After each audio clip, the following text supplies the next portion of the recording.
gracious introduction that my mother wrote.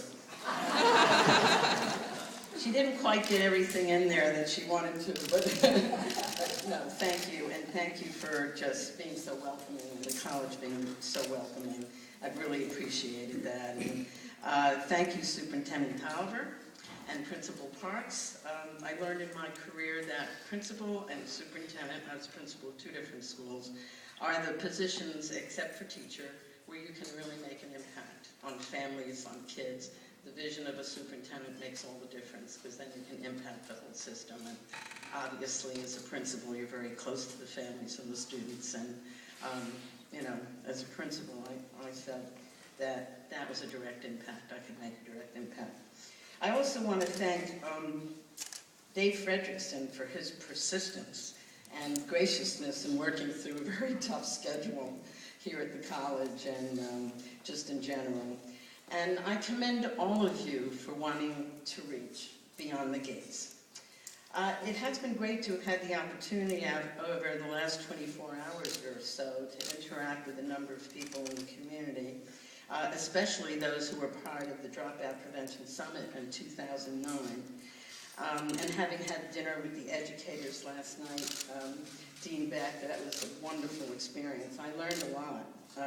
It's just amazing what's going on here. It's very exciting to learn about the progress you've made in your schools and in the community.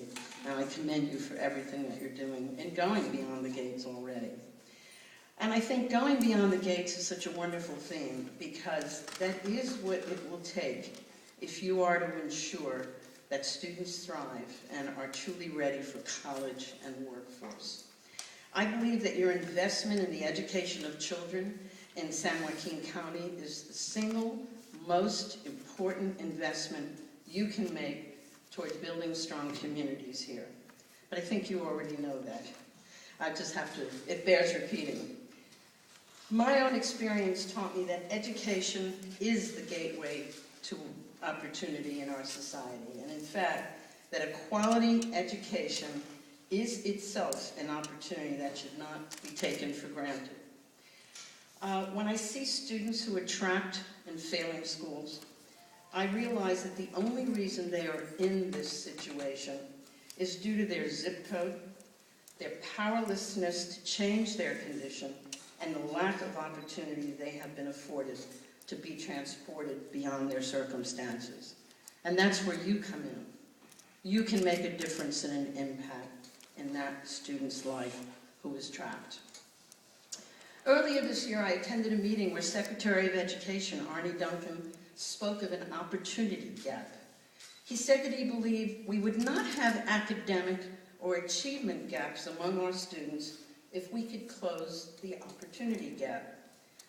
The more I thought about it, the more I realized how true that statement is. More often than not, the difference between success and failure for young people comes down to opportunities offered or not offered, opportunities taken or not taken. Young people in the audience, remember that. Opportunities taken or not taken. In my own life, I have witnessed the power of opportunity.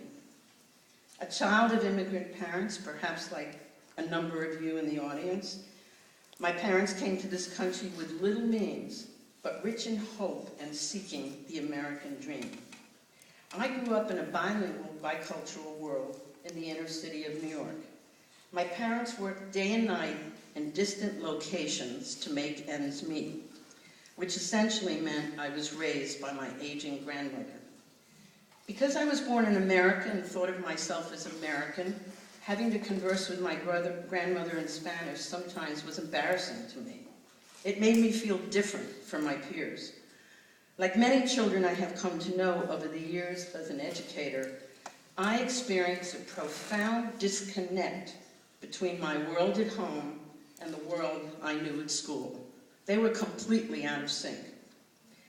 When I was about 10 years old, I received an opportunity because a caring adult outside my family took enough of an interest in me to go beyond the requirements of her job. My 6th grade teacher in public school, Miss Johnson, told my parents I belonged in a private school. Of course, my parents couldn't afford a private school, but Ms. Johnson helped me apply for this very competitive scholarship to a prestigious private